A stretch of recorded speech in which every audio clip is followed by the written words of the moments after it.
책을 읽는 당신의 하루가 별보다 빛나길. 책방 별곡. 안녕하세요, 책별님들. 오늘 수요일 여러분들께 읽어드릴 책은 아들아, 부동산 공부해야 한다입니다. 14평 반 지하에서 50억 자산가가 된 엄마 아빠의 현실 부동산 재테크. 저자 정선용, 안창순. 출판사 리더스북. 시작하기 전 구독과 좋아요를 해주신 모든 구독자님 분들께 행운이 눈덩이처럼 굴러들어오길 바랍니다. 그럼 시작할게요. 10만 베스트셀러 아들아 돈 공부해야 한다 후속작 50억 자산가 부부의 재건축 아파트 투자 노하우 175만 경제 유튜버 신사임당 강력 추천. 우리는 지금까지 가난해지는 법을 배웠다. 이제 부동산으로 다른 인생을 시작하라. 저자 소개 정선용. 25년간 대기업 직장인으로 살았다. 휴일 근무며 야근도 마다하지 않고 직장에 몸을 던진 결과 승진을 거듭해 임원이 되었다. 그러다 50대 초반 추석을 하루 앞두고 갑작스럽게 퇴직을 맞았다. 손에 남은 건 짐을 담은 바나나 박스 3개뿐. 소득 절벽의 위기에서 가장 경제를 지킨 것은 25년의 직장 생활이 아니라 아내가 투자한 세 채의 재건축 아파트였다.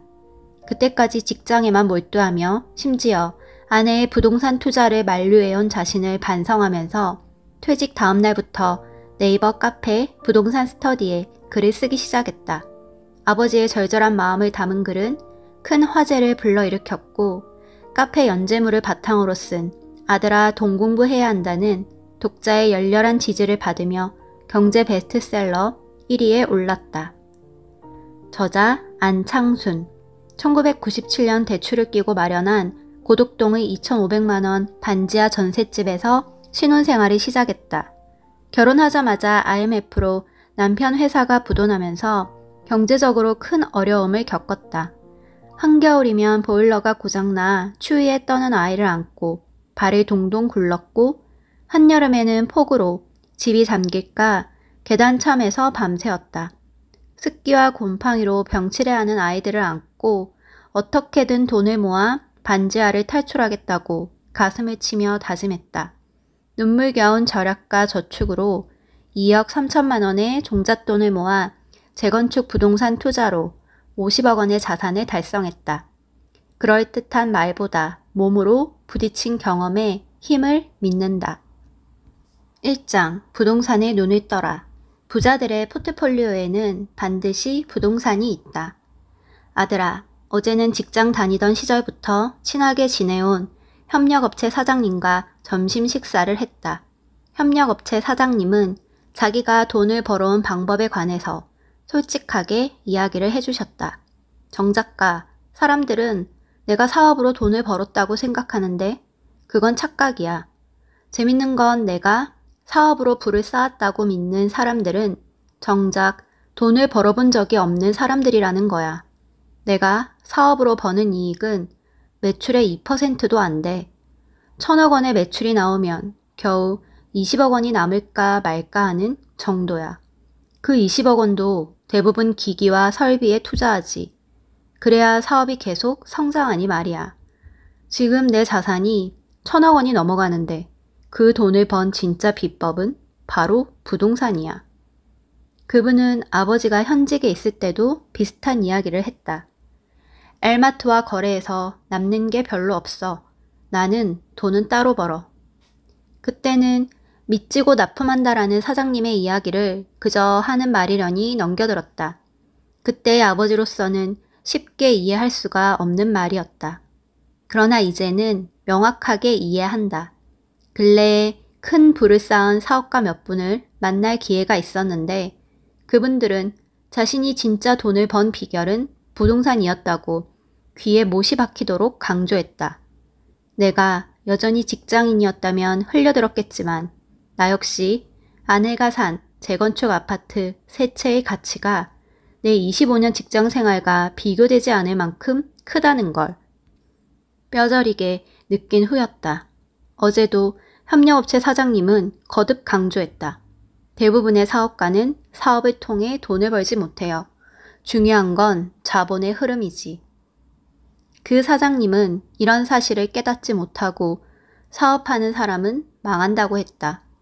사업 그 자체로 돈을 벌겠다고 무작정 뛰어든 초보 사업가가 3년에 못 버텨내는 것도 이 때문이라고 했다. 사업으로 자산을 불리겠다는 생각은 어리석으며 사업의 중요한 것은 그 자체로 성장하도록 구조를 갖추는 것뿐이라는 게 그분의 생각이다. 그분은 사업가가 진짜 돈을 버는 토대는 사업 자체가 아니라 사업을 둘러싼 자본의 흐름이라고 했다. 예를 들면 공장을 짓기 위해 매입한 땅의 가격이 오르거나 지점 영업소로 매입한 건물의 시세가 급등하는 것 등이다. 그 사장님은 토지와 건물 가치 상승으로 자산 규모가 커지는 것을 경험하고는 적극적으로 대출을 받아 토지와 건물을 늘려갔다. 그렇게 해서 1,000억 원대의 자산을 마련했다는 것이다. 식사 말미에 그 사장님은 이런 이야기를 덧붙였다. 사업이란 일정 궤도에 오르면 알아서 돈을 벌어주는 거야. 내가 애써 일하지 않아도 우리 직원이 열심히 일해서 돈을 벌어주고 있지. 땅 역시 마찬가지네.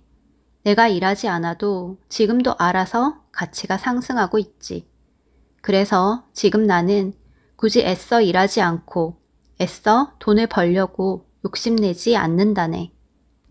아들아, 세계적인 프랜차이즈 S커피나 M 햄버거 기업이 돈을 번 핵심 요인이 부동산이라는 것을 너는 익히 알고 있을 것이다. 그 둘을 커피나 햄버거 파는 기업이 아니라 부동산 기업이라 부르는 사람들까지 있을 정도다. 그런 세계적인 기업뿐만이 아니다.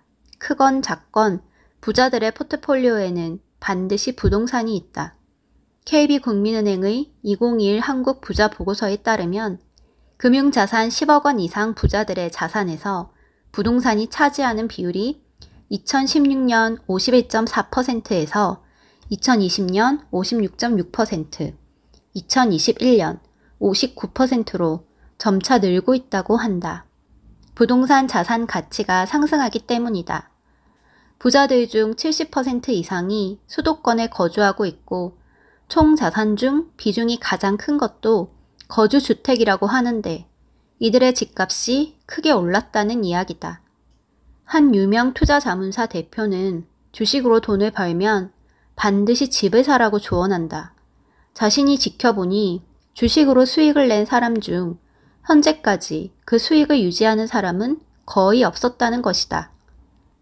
집을 산 사람은 집이 남았지만 그렇지 않은 사람은 부자가 되지 못했다는 설명이다. 이처럼 부동산은 포트폴리오 중에서도 가장 핵심이 되는 자산이다. 세계적인 투자자 워런 버핏은 잠자는 동안에도 돈이 들어오는 방법을 찾아내지 못한다면 죽을 때까지 일해야 한다라고 했다.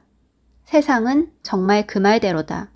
부자가 되려거든 네가 일하지 않아도 너를 대신해 일해줄 자산을 읽어야 한다. 우리가 지금 부동산에 눈 떠야 할 이유다. 2장 종잣돈을 모으는 재테크 기술, 좋은 경제 습관을 물려주는 일. 부모와 자식은 유전자 정보가 99.9% 일치한다. 거의 100% 일치한다고 보면 된다. 그렇다면 부모의 습관은 자식에게 몇 %나 유전될까? 어쩌면 이것도 100%에 가까울 것이다. 나는 두 아이에게 나의 좋은 습관을 물려줬을까? 부모로서 최선을 다했지만 그 습관 중에는 좋은 것도 있고 아닌 것도 있을 것이다. 나는 습관은 생각의 유전자라고 생각한다. 그래서 좋은 습관을 유전자처럼 두 아들에게 남겨주고 싶다. 며칠 전 작은 아이의 군부대에 면회를 다녀왔다. 아이를 보는 순간 너무 기뻐서 코끝이 시렸다. 작은 아이를 마지막으로 본 지가 벌써 5개월이나 지나 있었는데 부대에서 본 아이는 집에서 보는 모습과 다르게 멋진 군인이었다. 아들은 군대에서 보내는 생활을 말하지 않았다. 그러나 힘들어하는 마음을 엄마로서 느낄 수 있었다. 나는 아들의 그 마음이 안쓰러웠다. 부대는 깊은 산속에 있었다. 나는 깊은 산속 생활의 적막함을 잘 알고 있다. 내가 살았던 고향이 그랬기 때문이다.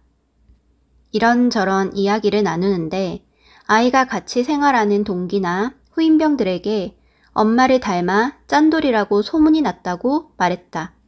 아들은 어릴 적부터 엄마는 항상 돈이 없다고 생각했다고 한다. 항상 돈이 없었다고. 아니, 아빠 월급이 얼마인데 돈이 없어요? 아들은 나에게 반문하며 따진 적이 많았다. 친구 아빠와 비교해서 월급이 적은 것도 아닌데 대체 우리 집은 왜 늘 돈이 없느냐는 불만 때문이었다. 그때마다 나는 매달 필요한 지출과 그 지출의 이유를 설명하며 우리 집의 경제적인 목표와 현재 사정을 설명해 주었다. 아이들을 키우면서 용돈을 풍족하게 준 적이 한 번도 없다. 사실 지금도 그 일이 미안하다. 아이들이 초등학생 때는 한 달에 2만 원의 용돈을 주었다. 그 대신 필요한 책이나 문구 등은 따로 돈을 주어 사게 하거나 대신 사주었다. 중학생 때는 5만 원을 주었고 고등학생 때는 7만 원을 주었다. 초등학생 때와 마찬가지로 책값이며 필요한 돈은 따로 주었다. 학교가 집 근처에 있어서 걸어 다닐 수 있었기 때문에 교통비는 별도로 들지 않았다. 아이들이 크면서 친구들과 어울리거나 따로 쓸 곳이 많다는 점을 인정해서 더 달라고 하는 달에는 더 주었다. 남편도 가끔 아이들에게 나 몰래 용돈을 주곤 했다. 아이들은 엄마, 나는 진짜 돈 적게 사용하는 거야. 다른 애들은 더 많이 써. 라고 말하곤 했는데 실제 아들 친구들이 받는 용돈 액수를 듣고서 내가 정말 적게 주고 있다는 걸 알게 되었다. 아들 친구들은 우리 아이들보다 한 달에 최소 5만 원은 더 많은 용돈을 받고 있었다. 물론 나도 정해진 용돈만 준 건 아니었고 아이들이 시험 끝나고 친구들과 놀러 가거나 수학여행, 소풍 등 특별한 일이 생기면 따로 용돈을 챙겨주었다. 또 아이들이 친척이나 지인들에게 받는 용돈은 건들지 않았다. 그럼에도 아이들 용돈은 늘 또래보다 적었다. 부모로서는 미안한 일이었지만 덕분에 절약이 습관이 되었는지 두 아이는 군대에서도 얼마 안 되는 월급을 쪼개 꾸준히 적금을 부었다. 사실 군대라는 제약된 곳에서 하고 싶은 것, 먹고 싶은 것이 많을 텐데 절약하며 짠돌이라는 이야기를 듣는다는 것은 대단하다고 생각한다. 큰아이가 군대 생활을 할 때 한 달 월급이 30만 원 정도였다. 작은아이가 군대에 간 지금은 40만 원 정도로 올랐다고 한다. 그 돈을 쪼개 적금에 넣고 나머지는 용돈으로 사용하며 가끔은 주식 투자에 이용하고 있다고 한다. 안부 전화를 하면 엄마, 어제까지 떨어졌던 주식이 오늘은 7만 원 올랐다라며 신난 목소리로 자랑하곤 했다. 맛있는 음식을 좋아하는 작은아이가 군대에서 받는 월급을 적금에 넣고 있다니 기특하면서도 안쓰럽다. 작은아이는 휴가를 나왔을 때 자기가 군대 가기 전 모은 돈과 군대에서 적금에 넣은 돈이 벌써 200만 원이 넘었다고 이야기했다. 작은아이 얼굴에서는 뿌듯함이 묻어났다. 아들은 쌓이는 돈의 맛을 알아가고 있었다. 큰아이도 군대에서 받는 월급으로 적금을 부었다가 만기 해지했다. 모은 돈의 사용처는 잘 모르지만 적은 돈이 남아 쪼개 모으는 습관을 들였다는 사실이 참 기특하다. 큰아이는 요즘 아르바이트를 하더니 반스 브랜드의 옷과 신발을 자주 택배로 사모은다. 사실 제대하고 나니 입을 만한 옷이 없어진 것은 사실이지만 조금 과하다는 생각에 이제 그만 사라고 잔소리를 하곤 했다. 그래도 큰아이는 옷이 없다는 걸 강조하며 열심히 산다. 내 말은 잘 듣지 않지만 큰아이도 또래에 비해 상당히 절제하며 소비한다. 며칠 전에는 아르바이트하는 가게 옆 옷가게에서 공짜로 옷걸이를 줬다며 집에 들고 왔다. 또 얼마 전에는 당근마켓에서 반스 재킷을 싸게 샀다며 자랑하며 들고 오기도 했다. 그런 모습을 보면 큰아이도 점점 부모를 닮아가는 것 같다. 부모는 자식의 거울이라고 하는데 시간이 흐를수록 그 말이 맞다는 사실을 깨닫는다. 자녀들은 점점 부모를 닮아간다. 우리 아이들은 다행히 절약하고 돈 모으는 습관이 우리와 닮았다. 하나 욕심이 있다면 아이들이 보는 엄마로서의 내 뒷모습이 아름답길 바랄 뿐이다. 4장. 피가 되고 살이 되는 부동산 공부. 21세기의 부는 사냥꾼의 방식으로 찾아야 한다. 세상을 살아가는 방식은 두 가지가 있다고 한다. 농부와 포수다. 농부의 방식으로 산다는 것은 농사 짓는 사람처럼 성실하고 규칙적인 삶을 영위하는 걸 말한다. 농부의 삶은 성실 그 자체다. 매일 아침 해가 뜨기 전에 일어나서 종일 부지런히 일해야 한다. 계절과 하루의 순환에 따라 규칙적으로 생활하는 습관이 몸이 배어 있어야 한다. 봄에는 씨앗을 뿌려야 하고 그 씨앗이 잘 자라도록 매일 돌보아야 한다. 벼는 농부의 발걸음 소리를 듣고 자란다는 말처럼 성실한 농부만이 가을의 결실을 얻을 수 있다. 한편 포수의 방식으로 산다는 것은 사냥감을 노리는 맹수처럼 기회를 노리는 삶이다. 포수는 농부처럼 해 뜨기 전 일어나 종일 부지런을 떨 필요가 없다. 사냥감이 다니는 길목에서 기다리거나 사냥감을 뒤쫓아가면서 사냥을 한다. 포수는 사냥감의 움직임을 잘 알고 있어야 한다. 토끼는 뒷다리가 길어 오르막길에서는 날쌔지만 내리막길에서는 느리므로 내리막으로 몰아야 잡을 수 있다. 멧돼지는 추위를 싫어하니 양지 바른 목에서 기다려야 한다. 이처럼 포수는 사냥감의 특성을 정확히 알아야 하고 사냥감이 나타나면 목표를 향해 정확하게 총을 쏠 줄 알아야 한다. 뛰어난 포수는 최적의 순간에 방아쇠를 당길 줄 알아야 한다. 농부의 강점이 성실하게 수행하는 능력이라면 포수의 강점은 기회를 포착하는 능력이다. 농부의 삶은 직원의 삶이라고 할 수 있으며 포수의 삶은 사업가의 삶이라 할 수 있다. 아버지는 25년간 성실한 농부로 살아왔다. 아버지는 삶의 누구보다 충실했다고 자부한다. 누구보다 먼저 새벽부터 회사로 달려갔고 주말도 마다하지 않고 일했다. 그러나 그것뿐이다. 25년간 정해진 대로 성실하게 일해왔다는 것이 아버지 삶에 무엇을 남겼는지는 알 수 없다. 아버지는 지난해 퇴직하면서 다짐했다. 이제 농부로서 살지 않고 포수로서 살아가겠다고. 직장을 퇴직하고 나니 세상은 농지가 아니라 세렝게티 초원이었다. 매일 성실하게 일어나서 가야 할 곳이 없었고 매일 성실하게 일해온 것만으로는 무엇을 사냥할 수도 없었다. 사냥은 기회였고 아버지에게는 기회를 보는 눈이나 최적의 타이밍을 알아차릴 능력이 미흡했다.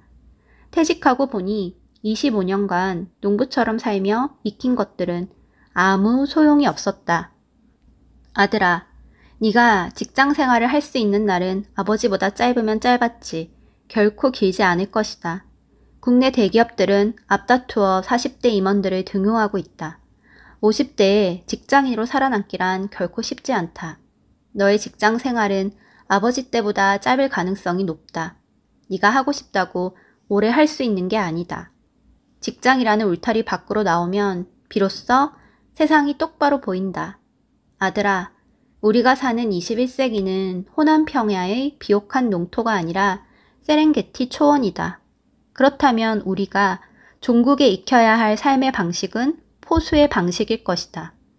지금으로부터 약 800년 전 몽골 제국을 일군 칭기즈칸.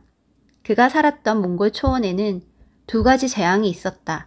바로 혹한과 가뭄이었다. 몽골 초원은 농토로서는 저주받은 땅이었다. 그래서 몽골인은 한 곳에 머무르지 않고 말을 타고 끊임없이 길을 닦아가며 살았다. 칭기즈칸 시대에 세계 여러 나라를 정복해서 얻은 땅은 777만 제곱킬로미터에 이른다. 칭기즈칸은 세계 어느 정복자보다 넓은 땅을 지배했다. 몽골 제국은 인류 역사상 가장 넓은 해가 지지 않는 제국이었다. 몽골인의 생업은 전쟁이었고 그들의 일자리는 말 잔등 위에 있었다. 몽골인을 묘사한 이 말에 포수의 삶이 그대로 담겨 있다. 시대는 다르지만 포수의 방식으로 살아간 또 한 사람이 있다. 바로 스티브 잡스다. 그의 철학은 스탠퍼드 대학교 졸업식 연설에 잘 나타나 있다. 점을 연결하는 일. 인생의 모든 일은 서로 연결되어 있다. 과거의 점들을 의미 없게 흘려보내지 말아야 한다. 21세기의 포수는 자신의 경험과 지혜를 연결할 수 있는 사람이다. 열정을 가지고 도전하는 삶. 스티브 잡스는 위대한 일을 하는 유일한 방법은 그 일을 사랑하는 거라고 했다. 내가 포기하지 않고 계속 나아갈 수 있었던 것은 내 일에 열정을 가지고 있었기 때문입니다. 여러분도 열정을 쏟을 수 있는 일을 찾아야 합니다. 포기하지 않고 계속 도전하는 자세가 바로 포수의 방식이다. 농사꾼은 한번 실패하면 한 해 농사를 망치지만 사냥꾼은 하루에도 몇 번씩 실패하고 계속 도전할 수 있다. 포수의 삶은 도전하는 삶이다. 매일을 인생의 마지막 날처럼 살아라. 스티브 잡스는 사람들의 마음속으로 자신이 정말로 무엇이 되고 싶은지 이미 알고 있다고 했다. 다른 모든 것은 부차적인 것에 불과하다고. 그는 해적이 될 수 있다면 왜 구태여 해군에 입대하느냐고 묻는다.